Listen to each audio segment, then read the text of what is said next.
The tool we used, Visual Studio, is an integrated development environment, or an IDE.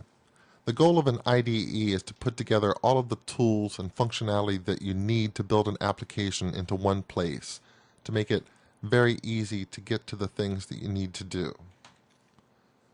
Visual Studio comes with a tremendous number of tools, but some of the obvious ones are an editor. So you can edit C# files inside of Visual Studio. You can also edit Visual Basic and configuration files and XML files.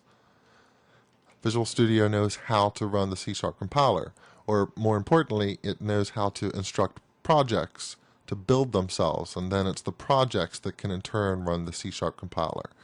And that means you can have a C# project and a Visual Basic project and an F# project all inside of the same solution. Visual Studio knows how to delegate the work to get those things to build and produce the assemblies that you need for your application.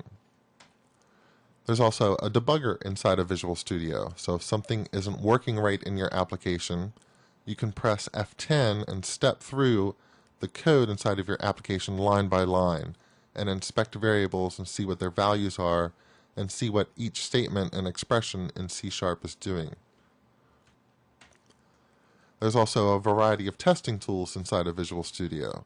There are unit testing tools that let you exercise your code and see if it produces the expected results.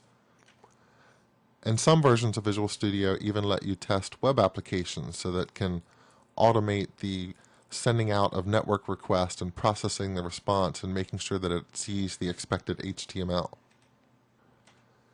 You can spend quite a bit of time just finding and figuring out how to use all these different features inside of Visual Studio. My suggestion is always to start with the text editor and find out what it can do, because it's usually the text editor where you're going to be spending most of your time.